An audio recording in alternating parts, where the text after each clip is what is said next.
Today I'm standing on the Deception Pass Bridge to illustrate and emphasize the magnitude of being in the water nearly 200 feet below. Normally bustling with traffic and filled with tourists capturing images, this Depression-era construction project was an engineering marvel. Spanning 1,487 feet, it connects Whidbey with Fidalgo Islands. This entire region was formed more than 12,000 years ago, as the last ice age was receding and creating the Salish Sea. For thousands of years, wind, weather, seawater, and geologic events have continued to shape it. This park is home to one of the few remaining old-growth forests in the Northwest. Along its many trails winding throughout the park, you can discover and delight in nature at its finest.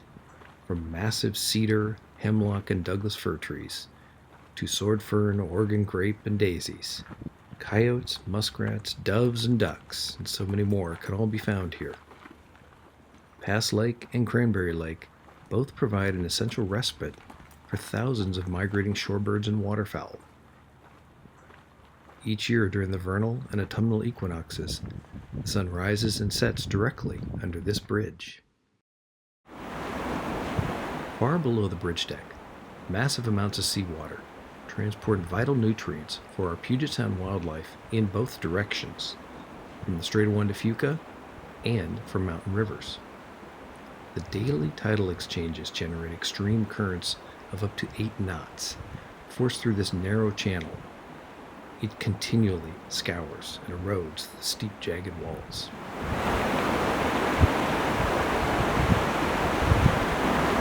Strong, ever-shifting, and swirling eddies and back eddies, along with whirlpools with severe upwelling and downwelling currents that continually sculpt this seascape. Dangerously cold waters constantly churn throughout the channel with a force powerful enough to seriously injure or kill an unsuspecting diver.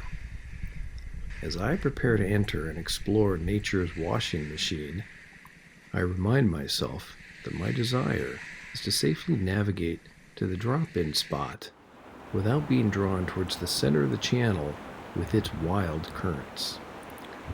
My goal is to utilize the flood current to transport me along the jagged wall, under the bridge, around, and beyond its massive footing, to the safety of alcoves that exist on the other side. I continually monitor the rate of the current's decreasing flow towards slack tide. I'm hoping to drop under the surface at no more than about a half a knot.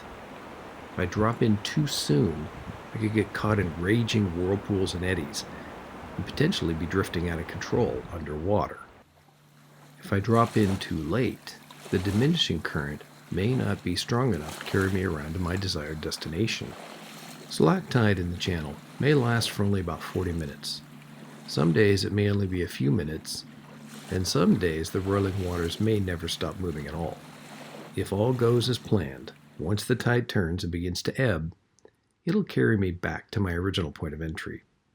Today, I'm going to probably introduce you to some really cool creatures living in Deception Pass in their own environment.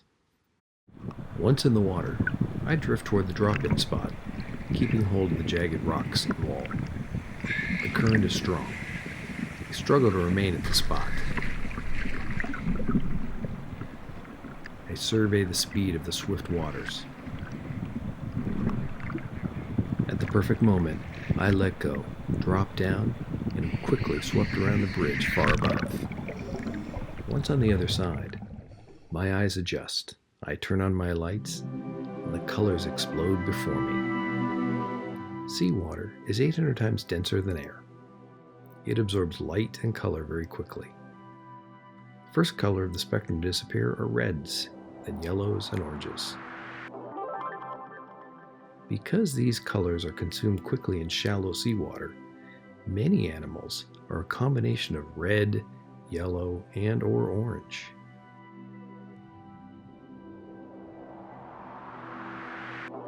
Over the centuries, never-ending swirling waters have shaped and sculpted out alcoves within the rock walls. They provide some shelter from the powerful currents. The alcoves are overflowing with stunning, picturesque Puget Sound underwater wildlife. I've likened this environment to being force-fed. All the flora and fauna benefit from this, including bryozoans, hydroids, zoanthids, bull kelp, and barnacles. Giant acorn barnacles grow especially large here, up to 15 centimeters in diameter and 30 centimeters in height. They live on the hard substrate, such as the rocks and walls, and can be found as deep as 300 meters. When eating, the barnacle extends its cirri to sweep the water for food floating by, exposing its bright yellow, orange, and dark red operculum. Crabs and snails feed on them. Found almost everywhere throughout Deception Pass are feather duster worms. Dark red or maroon colored, they may look like a plant, but are actually a filter-feeding animal. Their tubular rubbery shell is well suited for the strong currents here. They can grow to 10 inches in size and live in massive clusters. The dark red is a stark contrast from the light red or pinkish coloration of proliferating anemones that may live and grow on their outer shell. Mingled within the feather dusters and proliferating anemones may be painted anemones, short plumose anemones, sponges, and much more. I often point out during my talks that space can be at a premium underwater, especially in places where food is this plentiful. Painted anemones have earned their name because of their beautiful coloration.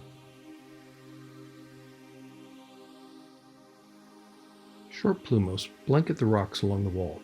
Although much smaller than the giant plumose, the short plumose actually prefer higher current areas like the pass. All of these anemones thrive in our cold northwest waters. Interacting amongst the barnacles, feather dusters, and anemones is a vast array of gorgeous, colorful sponges. There are so many different species of sponge in Puget Sound, most have not yet been identified by biologists. I often encourage young people during my talks who may be interested in becoming marine biologists to learn about and possibly specialize in the study of sponges. Every year, researchers are learning more about the pharmaceutical benefits that sponges may hold for the future. Water enters through small pores called the ostium, circulates throughout the sponge, and is expelled through the osculum. Some of these animals can reach up to a few feet in diameter, and as you can see, are host to an assortment of other animals. Many sponge species look similar to my untrained eye, except for a few, like the tan glove sponge or hard-gnarled clump sponge. Their shape or bright colors are easy to spot. I often ignore them until I see the beautiful images I'm able to capture.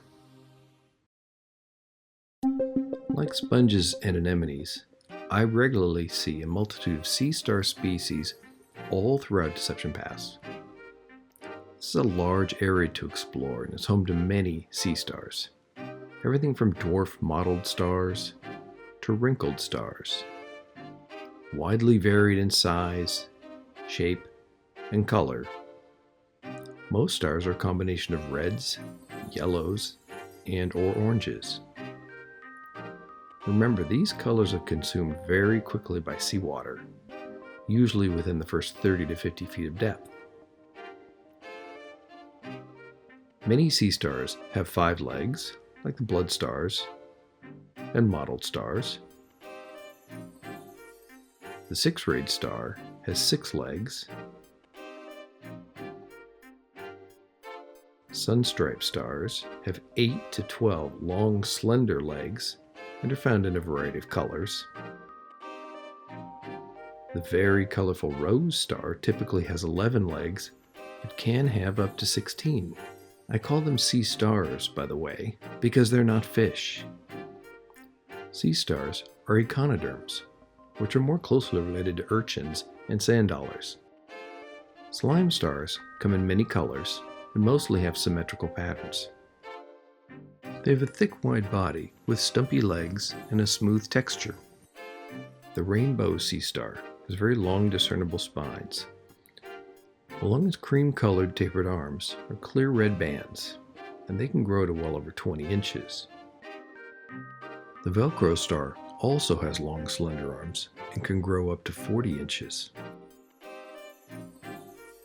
So often while exploring my underwater world in Puget Sound, until an animal moves, it may be so well camouflaged and blend into its surroundings so well, I may look directly at it and not see it at all. Most of the small crabs in Deception Pass are an excellent example. Sharp-nosed crabs are very good at decorating themselves just enough so as to be able to hide out in the open. They're small, really more than an inch or so in size. Their colors match their surroundings. They seem to enjoy dining on hydroids and sponges. Oh, and note the small pygmy rock crab just below the sharp nose. The pygmy rock crab is difficult to spot as well, but there are lots of them in this area.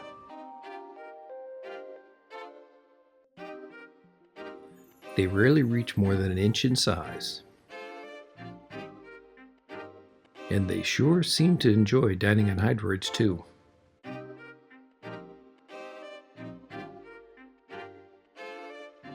Other species of crab, like the rhinoceros crab, which can grow to about 3 inches, is also excellent at blending in with its environment.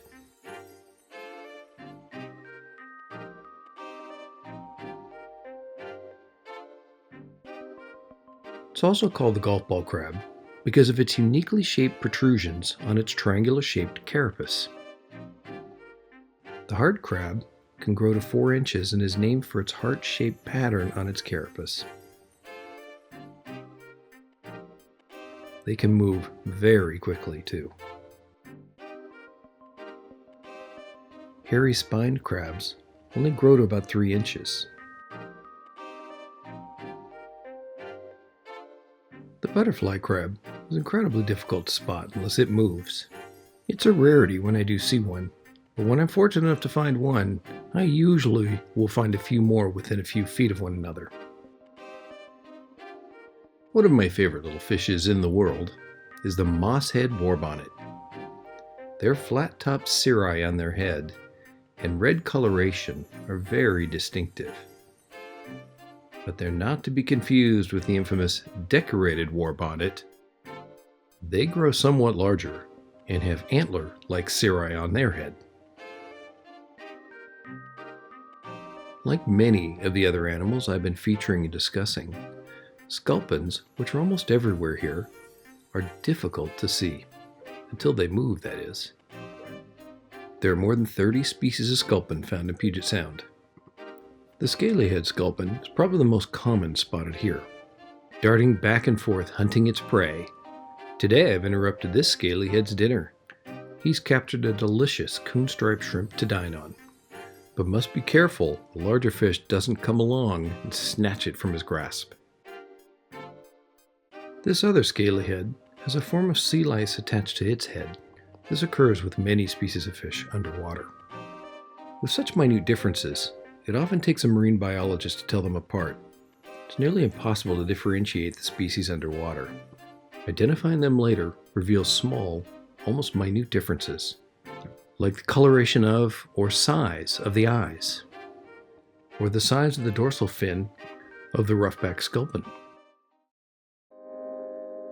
Similar to the Pacific spiny lumpsucker I covered in part 1, the grunt sculpin is very cute and has some interesting features. It too doesn't really swim like other fishes. Rather, it hops along on its pectoral fins while using its dorsal fin to keep balance. It has a long pig-like snout. A hydrophone reveals a grunting sound when it moves while searching for food. During my return drift toward shore, I passed through the thick, beautiful kelp beds. For more information on Deception Pass, the park, its wildlife, and the channel, visit my website and the links I've included.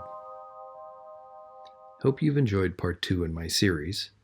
Although I could have easily included dozens more invertebrate and vertebrate species in this section, I'll move on to part 3. Possession Point is a very different seascape from Keystone and Deception Pass, with a distinctive and stunning collection of wildlife in Puget Sound Underwater.